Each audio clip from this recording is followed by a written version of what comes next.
everybody. Welcome back. It's another episode of Sport Federation TV where we, every week, of course, take a look at what's happening in the world of sport in the Western Cape. We've got a nice full show for you tonight. We're going to catch up with the guys from rowing. We're going to find out what's happening in the world of equestrian sports, and cycling is going to be joining us in studio.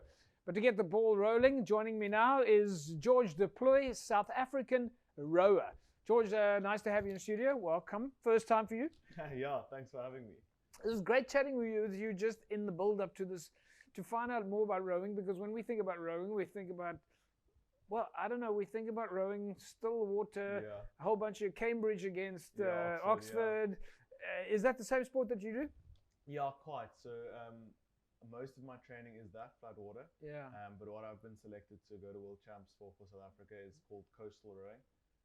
So there's two main events. So firstly, it's a shorter and wider boat, obviously, because you're out in the ocean. Yeah. But same motion, same boat manufacturer, same principles. The championship distance for still water is 2K.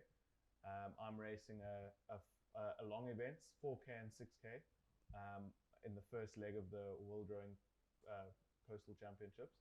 And then the week after that's World Beach Sprint Finals, which is quite different. It's more like life-saving. You sprint on the beach for about 60 meters.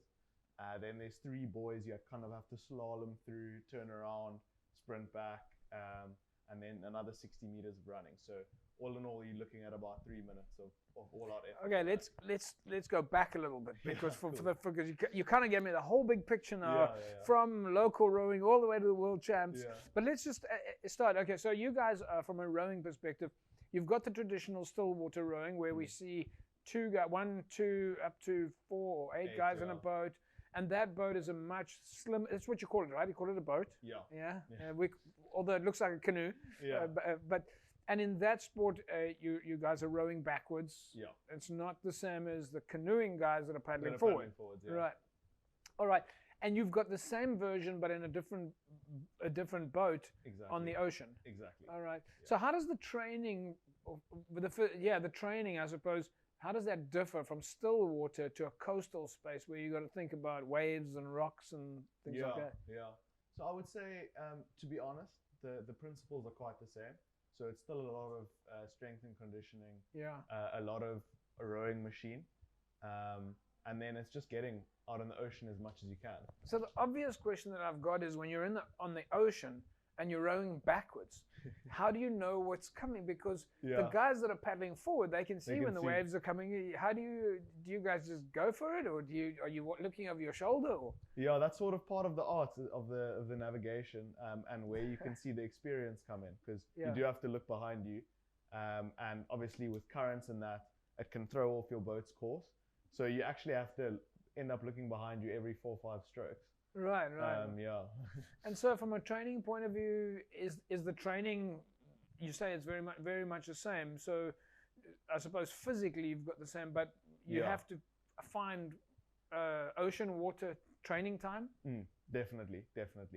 So that technical, that preparation, like you don't want to be racing a coastal race and suddenly hit a buoy, or suddenly get thrown off by the current. You want to be well enough prepared and comfortable enough in the ocean that you can just do your best. And how far in the ocean, how far out are you? Are you close to the shore? Do you have somebody next to you in a boat watching that you're safe? So for the long distance events, you're kind of on your own figuring it out. They give you the course before and you figure it out. But for the beach sprints, which is the new Olympic sport, that's just 250 meters out, 250 meters back, and luckily you've got boat handlers on the shore that kind of direct you as best they can. When you start the event, do you start from the beach? Yeah. Or do you have everybody lined up like you guys when you're rowing for Cambridge? And then a gunshot goes off, or do you have to sprint off the sand and jump in the boat? So you sprint off the sand. When there's in the initial rounds of a competition, we'll have time trials. But then where it gets really fun is where you have side-by-side racing. Okay. So side-by-side, sprinting on the beach, hopping in your boats, sprinting out, sprinting back, and then running on the beach again. And do you guys, from a rowing point of view, coastal rowing now, do you also do pairs, or is it solo every time? It's solo, double, and quad. are the only events that are offered right now. So double is when you guys got 2 in a boat. Yeah. Quad 4. Yeah, it's 4. And then is it rowing in the same way? I mean, do you have 2 oars or 1 oar? For coastal rowing, I know there's some events in Australia where they have 1 oar, but for all of the championship events, it's 2 oars. Right. So tell me a little bit about your preparation. You're going to the World Championships now in Italy, I believe. Yeah. Tell me a little bit about the preparation and when do you guys leave and what are you expecting? Yeah, so it's been quite a long build-up, starting with like heavy volume-based training initially, and lots of time in the gym. It's really these last few months ramped up.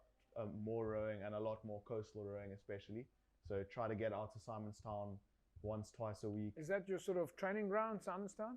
Yeah, for coastal rowing, absolutely. Yeah.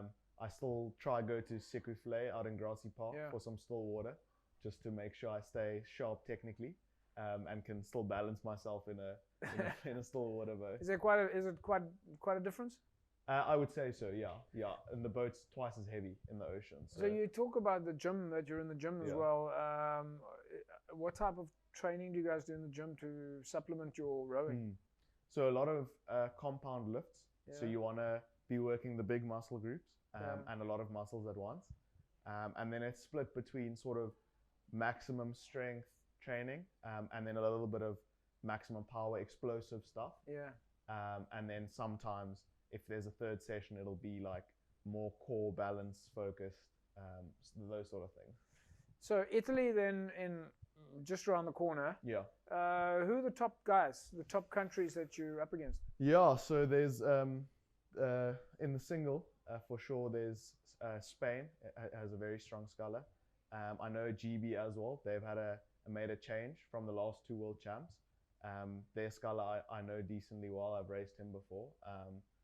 Italy's also a very, very strong contender. I think Austria was a bit like weaker at World Champs last year, but that guy's been doing a lot of local events and has been performing in Europe. So looking out for him as well. It's going to be very interesting. Then on the double, I would say New Zealand and GB coming back from last year.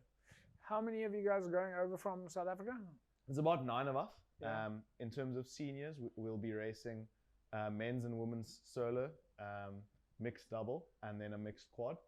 And we're taking a few juniors along as well, which is really exciting. Have you guys do you guys know each other? Have you had a chance to train together at all? Yeah. So I know a few of the guys from previous events. We're all sort of scattered around the country right now.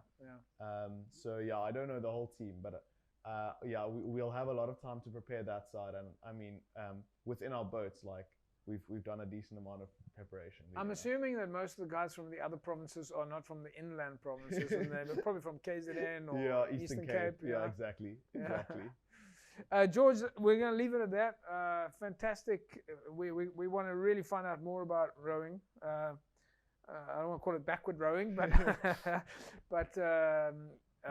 you call it coastal rowing. Of course, forms part of Western Cape rowing and rowing South Africa. And we know that rowing has done so well in South Africa. Of course, Olympic success, World Championship success. So we'll just say to you, good luck for now. And we want to get lots of photographs and lots of videos. And best of the team. Yeah, awesome. Thanks for having me. All right, there we go, folks. Western Cape Rowing again making us proud. And we see the guys now off to the World Champs in Italy. And like I said, can't wait to get them back in the studio. Lots of pictures and lots of videos, but hopefully a couple of medals as well. We'll take a break. Don't go away. Back in a sec.